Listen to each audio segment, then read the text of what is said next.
ചങ്ങായിമാർ എല്ലാവർക്കും സുഖല്ലേ? ഞാനിന്ന് പറയാൻ പോകുന്നത് ദിവ്യ എസ് അയ്യർ IAS കുറിച്ചാണ്.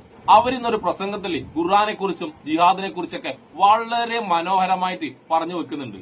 ഈ അടുത്ത കാലത്തായിട്ട് ഒരുപാട് IAS കാരും IPS കാരും റിട്ടയർഡ് ആയതിനു ശേഷം ഒരു പ്രത്യേക സ്ഥലത്ത് ചെന്നെത്തിയിട്ട് അതിനുശേഷം അവർ ഖുർആനെ കുറിച്ചും ജിഹാദിനെ കുറിച്ചൊക്കെ വളരെ മോശമായ രീതിയിൽ പറയുന്നത് നമ്മൾ കേട്ടിട്ടുണ്ട്. ആ പ്രത്യേക സ്ഥലം ഞാൻ ഉദ്ദേശിച്ചത് ചാണകക്കുണ്ടിലാണ്. അത്തരം ചാണകക്കുണ്ടിൽ വീണേജിൽ അവരുടെ വായിന്നൊക്കെ അമ്മാതിരി ചാണക വർത്താനം വരും. ആ ചാണക വർത്താനം പറയുന്ന ആ റിട്ടയർഡ് ടീമൊക്കെ ഉണ്ടല്ല, ഈ ദിവ്യ എസ് അയ്യർ എന്ന ഈ IAS കണ്ടുപഠിക്കണം.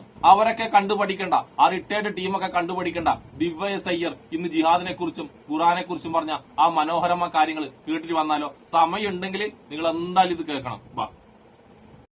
ജിഹാദ് എന്നുള്ള ഒരു വാക്ക് നമ്മളിന്ന് ലോകമെമ്പാടും പലരും പല സന്ദർഭങ്ങളിലും ഉപയോഗിച്ച് കേൾക്കാറുണ്ട്. ഈ വാക്കിന്റെ യഥാർത്ഥ അർത്ഥം എന്താണ്? അറബിക് ഭാഷയിലെ അർത്ഥം എന്താണ്? ഖുറാനിൽ ജിഹാദ് എന്നുള്ള വാക്ക് എൻ്റെ അറിവ് ശരിയാണെങ്കിൽ 41 ഇടങ്ങളിൽ അത് ഉപയോഗിച്ചിട്ടുണ്ടെന്ന് തോന്നുന്നു. അപ്പൊ ഖുറാനിൽ ഉപയോഗിച്ചിട്ടുള്ള ജിഹാദ് എന്നുള്ള വാക്കിന്റെയും അതിന്റെ പല സന്ദർഭങ്ങളും എന്താണ് എന്നൊക്കെയുള്ളത് ഈ ഒരു പുസ്തകം വായിച്ചതിന് ശേഷം അതിലേക്കൊന്ന് കടക്കാനായിട്ടുള്ള ഒരാഗ്രഹം എനിക്കുണ്ടായി. ജിഹാദ് എന്നുള്ള വാക്കിന്റെ അർത്ഥം സമരനിരതമായിട്ടുള്ള ഒരു ജീവിതം എന്നുള്ളതാണ്, നിരന്തരമായിട്ടുള്ള പരിശ്രമം എന്നുള്ളതാണ്, ഒരുപക്ഷെ യാതന എന്നുള്ളതാണ്. അന്യനെ നശിപ്പിക്കുക എന്നുള്ളതല്ല ജിഹാദ് എന്ന വാക്കിന്റെ അർത്ഥം.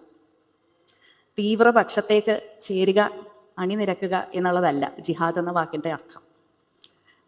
ഖുറാനിൽ ആ പദം ഉപയോഗിക്കുന്ന സന്ദർഭം എന്നുള്ളത് ബദർ യുദ്ധം കഴിഞ്ഞ് തിരിച്ചു വരുമ്പോൾ പ്രവാചകൻ തന്റെ അനുയായികളോട് പറയുകയാണ്, നാം ഇനി ഇതിലും വലിയൊരു സമരത്തിനാണ് പോകുന്നത് എന്ന്.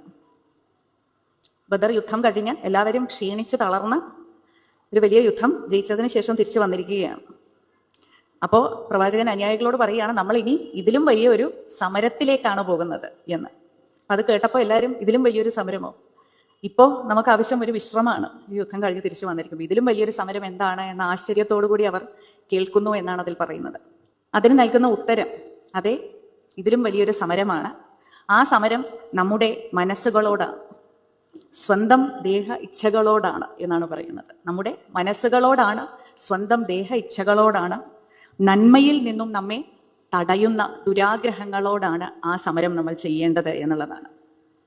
നിരന്തരം അനുദിനം നാം നമ്മോട് തന്നെ പൊരുതുന്ന ആ പോരാട്ടത്തിന്റെ പേരാണ് ജിഹാദ് എന്നുള്ളത്. ഓരോ മനുഷ്യനും തൻ്റെ ജീവിതത്തിൽ ബാഹ്യമായിട്ടുള്ള പല ശക്തികൾക്കും നമ്മൾ ഒരുപക്ഷെ പോരാടുകയും അടങ്ങുകയും ഒക്കെ ചെയ്യുന്ന സന്ദർഭങ്ങൾ ഉണ്ടാവാറുണ്ട്. എന്നാൽ ബാഹ്യമായിട്ടുള്ള ഏതൊരു തിന്മയെയും നമ്മൾ അതിജീവിക്കണം എന്നുണ്ടെങ്കിൽ ആന്തരികമായിട്ടുള്ള നമ്മുടെ ഈ പോരാട്ടം അത്രമാത്രം സുശക്തമായിരിക്കണം എന്നുള്ളതാണ് ആ വലിയ പോരാട്ടം അല്ലെങ്കിൽ ആ വലിയ സമരം എന്നുള്ളത് കൊണ്ട് ഖുറാനിൽ പറയുന്നത്.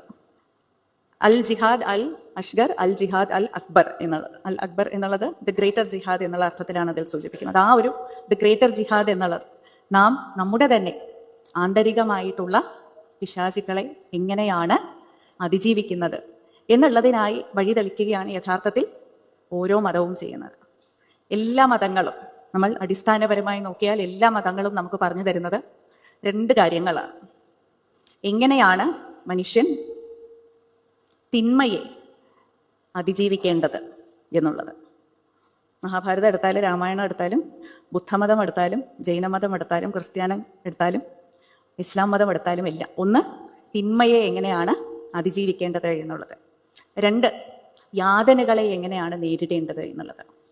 എല്ലാ മതങ്ങളും പല ഭാഷയിലും പല വേഷങ്ങളിലും പല കഥകളിലും പല നിയമങ്ങളിലും പല ഗാനങ്ങളിലും ഒക്കെ നമുക്ക് പകർന്നു നൽകുന്നത് ഈ 2 കൃത്യങ്ങൾക്കുള്ള പരിജ്ഞാനമാണ്. എങ്ങനെ തിന്മയെ നേരിടണം, എങ്ങനെ നമ്മൾ യാതനകളെ നേരിടണം എന്നുള്ളത്. ഇത് രണ്ടും എങ്ങനെയാണ് ചെയ്യേണ്ടത് എന്നുള്ളതിൻ്റെ പരിജ്ഞാനം പകർന്നു തരിക എന്നുള്ളതാണ് യഥാർത്ഥത്തിൽ ഖുറാനിലും ജിഹാദ് എന്നുള്ള ഒരു പദത്തിലൂടെ അർത്ഥമാക്കുന്നത്.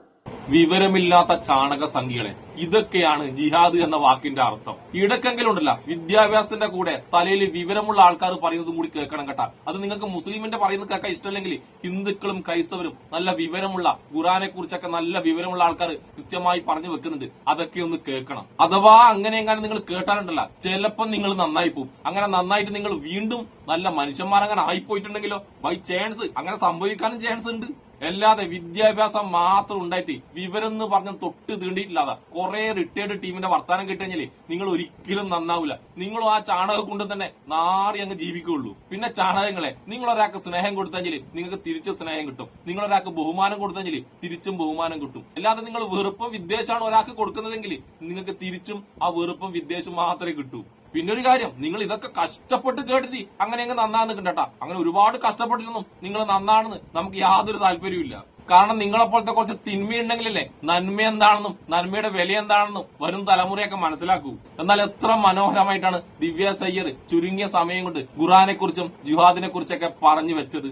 ഈ കട്ടകാലത്ത് മതസൗഹാർദ്ദം ഉണ്ടാക്കുന്ന ഇതുപോലുള്ള സ്പീച്ചുകൾ നമ്മൾ പ്രചരിപ്പിച്ചുകൊണ്ടേയിരിക്കണം. അത് ഈ നാടിന്റെ ആവശ്യമാണ്, അത്യാവശ്യമാണ്. അപ്പൊ ഇഷ്ടപ്പെടുന്ന എല്ലാവർക്കും ദിവ്യ സയ്യർക്കും എന്റെ ഒരു നല്ല സുലാൻ.